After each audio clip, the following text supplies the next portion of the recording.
Hello, I've been looking for you. Come on in and have a seat.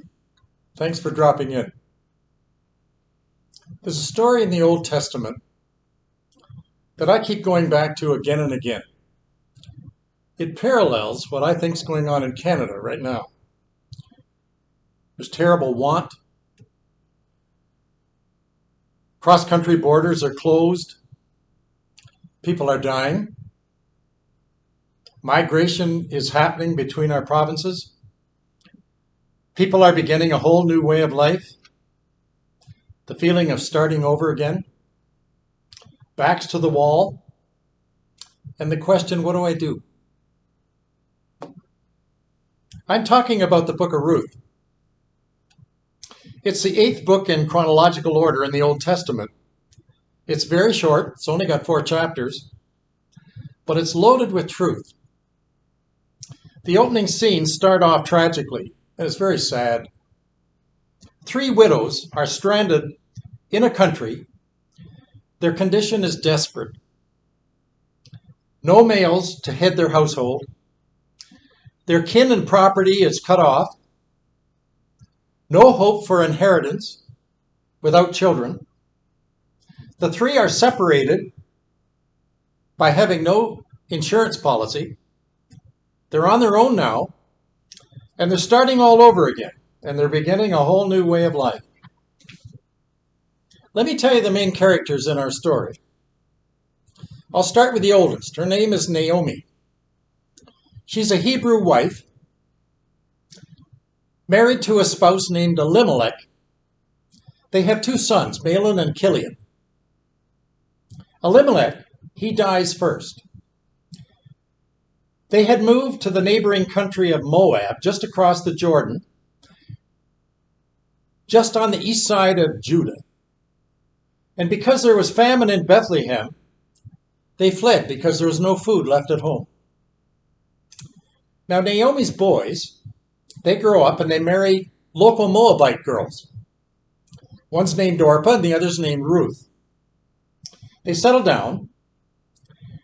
Naomi really can't ask for better daughters-in-law. And then the worst thing happens. Malin and Kilian die. Both of them.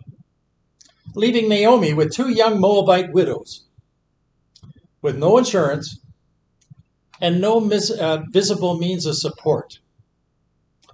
Naomi hears that the famine is over back home in her country where she left, Bethlehem, Judah. So she decides to go back. Her first initiatives were to take Orpah and Ruth along too. They'd come along. The 3 could go together. But then, upon thinking it over, Naomi changes her mind. I'll read it for you. It's found in verse 8 of that first chapter of Ruth. Go back, each of you, to your mother's home. May the Lord show kindness to you as you have shown to your dead husband and to me. May the Lord grant each of you a new husband from your own people. And she kissed them, and they wept aloud. Pretty straightforward. I don't think I can add anything to that.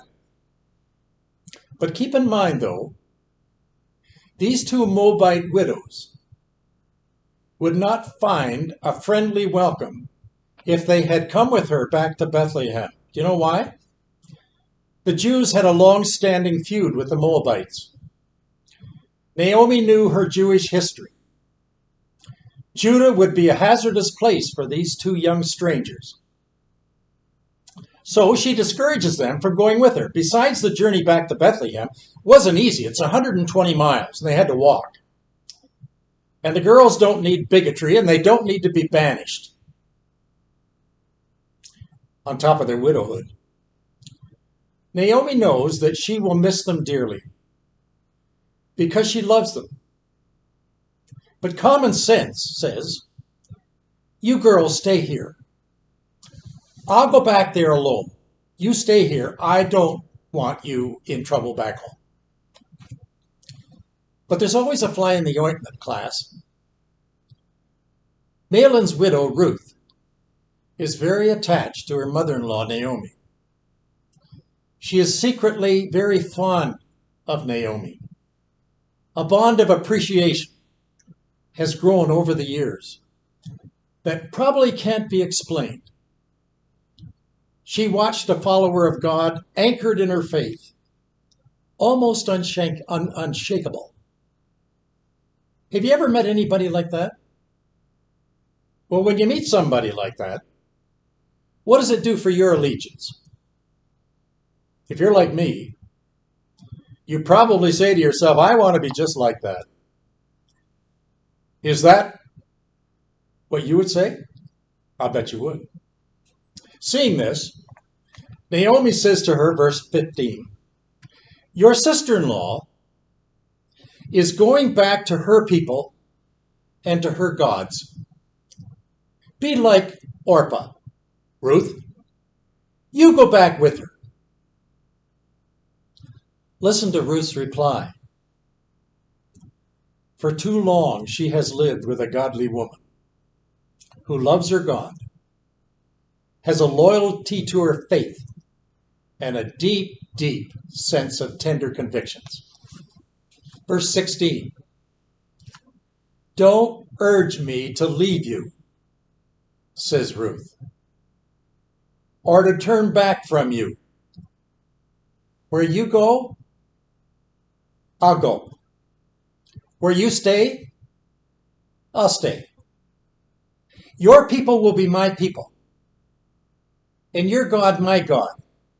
Where you die, that's where I'm going to die, and there I'll be buried. May the Lord deal with me ever so severely, if anything but death separates you and me. One word covers that, class.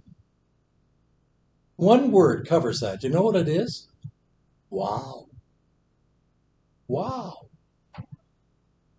Then comes these words from Naomi, verse 18. When Naomi realized that Ruth was determined to go with her, she stopped urging.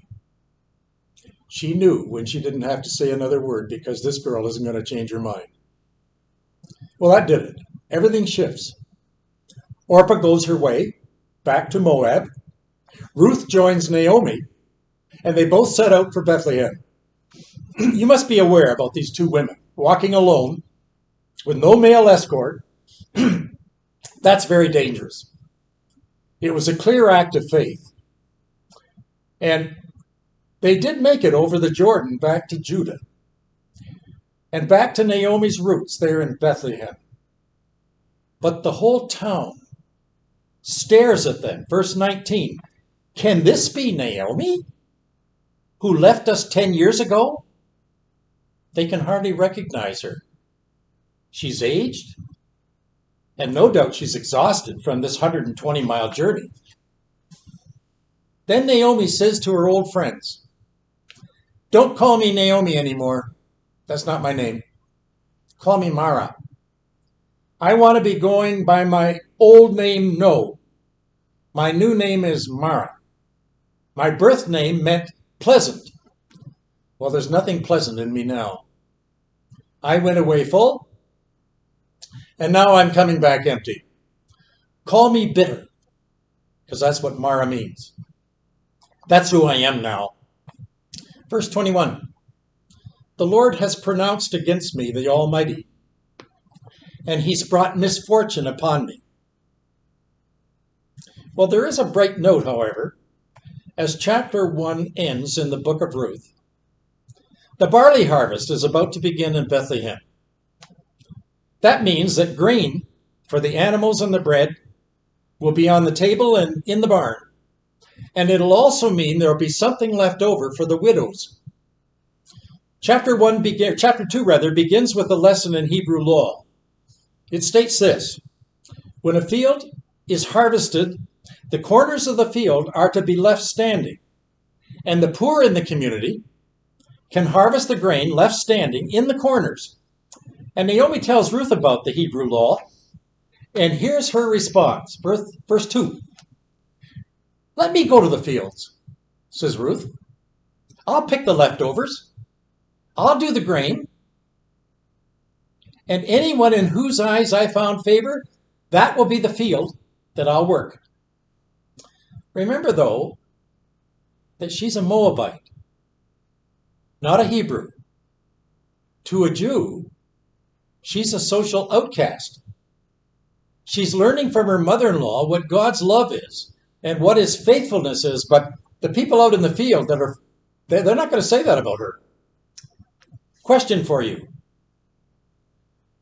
Does God guide social outcasts? People that are marginalized? Do you think the Lord's going to lead Ruth to a special barley field with kind gleaners? Seeing God's providence going on behind the scene.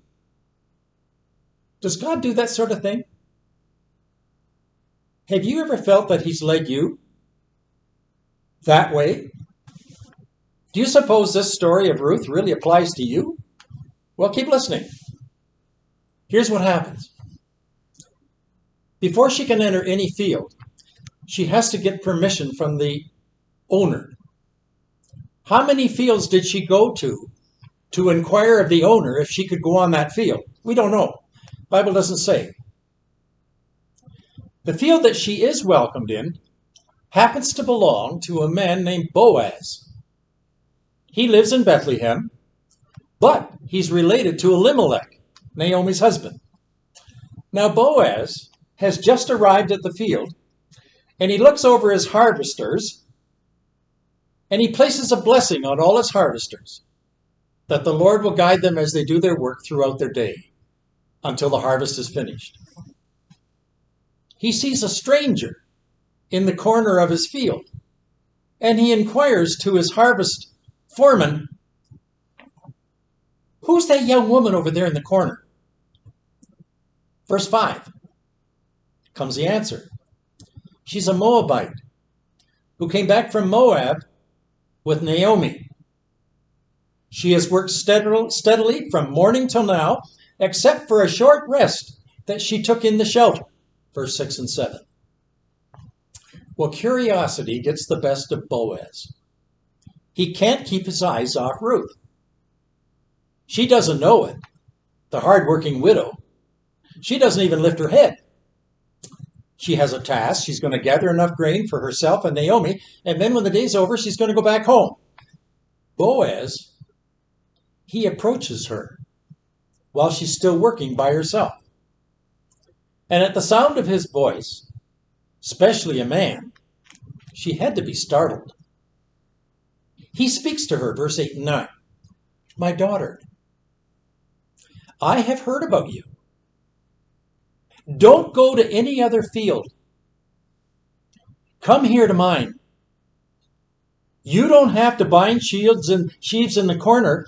I want you to follow the other ladies that are working here for me. Right in the middle of the field. Don't go to the corner. You can have the best of all the grain I got. I have warned all the men, by the way, not to touch you. When you're thirsty, I want you to drink from our water jars. You don't have to bring water from home to drink. Our water is your water too." Well, Ruth can't believe what's happening. She bows before her benefactor and she blurts out, "Why have I found such favor in your eyes that you've noticed me, a foreigner?" Verse 10. He pauses. Then comes his answer in verse 11. "I've been told all about you, what you have done for your mother-in-law since the death of your husband, how you left your father and you've left your mother and your homeland, and you've come to live with a people that you don't know." Then he does the strangest thing. I think God prepared him for these words that are going to come out of his lips. Verse 12, "May the Lord repay you for what you have done, and may you be richly rewarded by the Lord, under whose wings you have come to take refuge." This all happened in one day. Ruth had left her mother-in-law, Naomi, in the morning, and now it's come to all this, all in one day. She had no idea that was going to happen. That was a complete mystery. Now watch what happens. Ruth has come home. The day is over. She's going to face Naomi. What's she going to tell her? Well, she starts with a battery of questions from Naomi.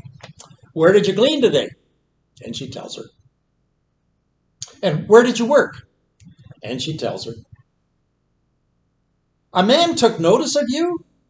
What was his name? And she tells her. Ruth tells her first gleaning experience, and then she gives detail upon detail of all the events that happened in the field, but she doesn't talk about the harvesting of the barley. She only talks about the man that she worked with all day. Ruth went on, unable to contain her enthusiasm in verse 20. He has not stopped showing his kindness to the living and the dead all day long. Finally, Naomi speaks up. That man, Ruth, his name is Boaz. He's a close relative of us. He's one of our family. We call it in Hebrew the Kinsman Redeemer. Let me tell you about a Jewish law, Ruth. It's called the Levirate law. A Hebrew widow with no heir to marry her deceased husband's nearest kin, and thus the Redeemer, the widow's property.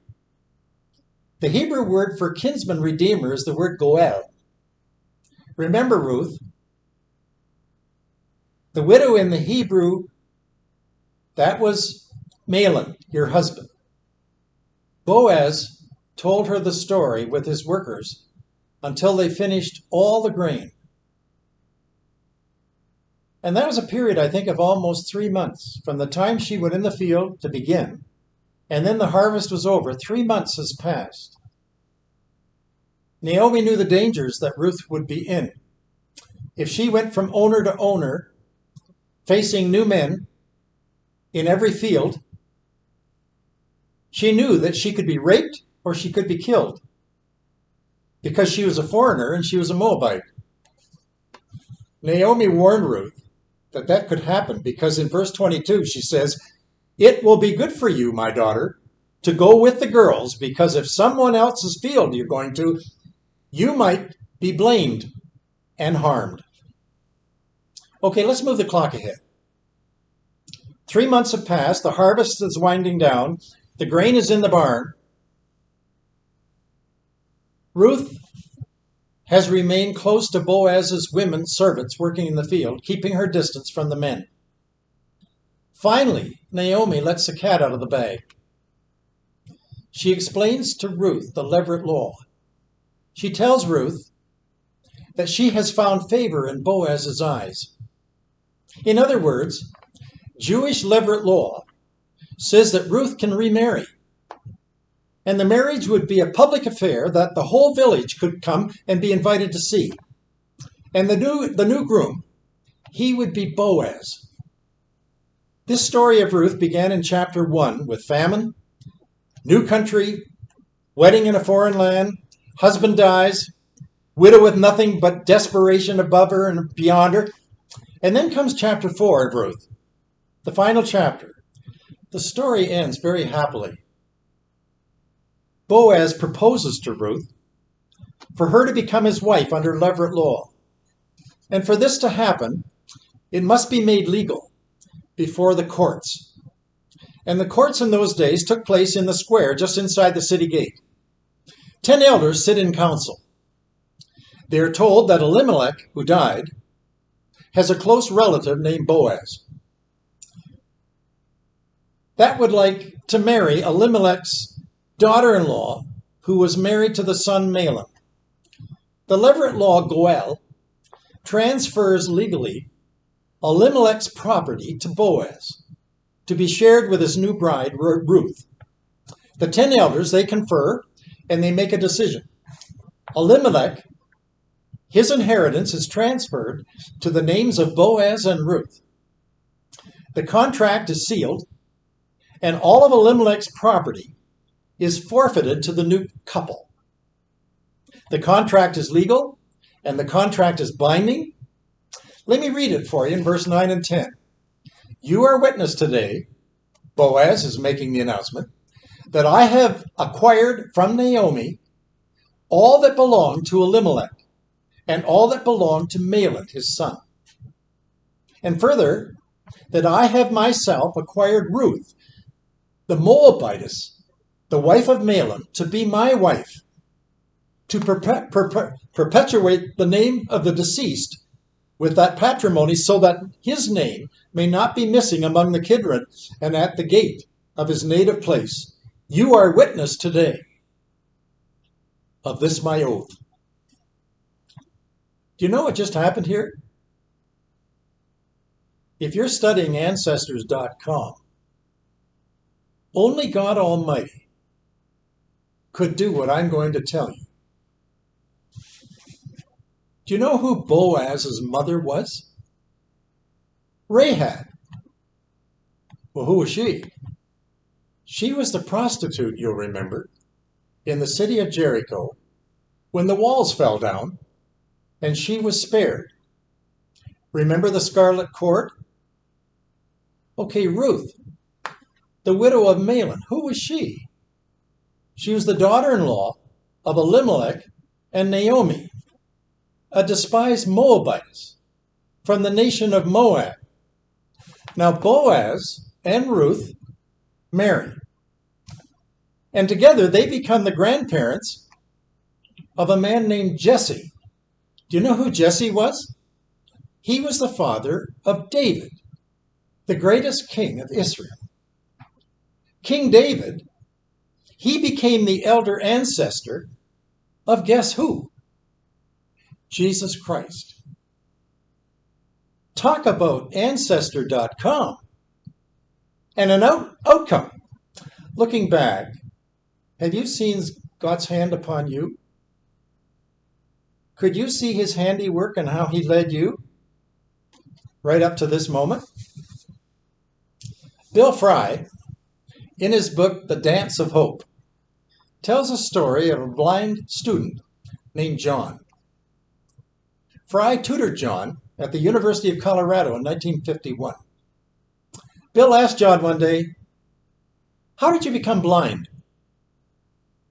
As a teenager, he had an accident. It was too painful to describe his stupidity. The sightless student wouldn't tell what happened. Bill asked John, "Well, how did you feel losing your sight?" John said, "The tragedy not only took my sight, but it also destroyed my hope. I was bitter. I was mad at God. I was angry that God would let it happen. I lashed out at everybody around me. I felt since I had no future, I wouldn't lift a finger again. I let others wait on me.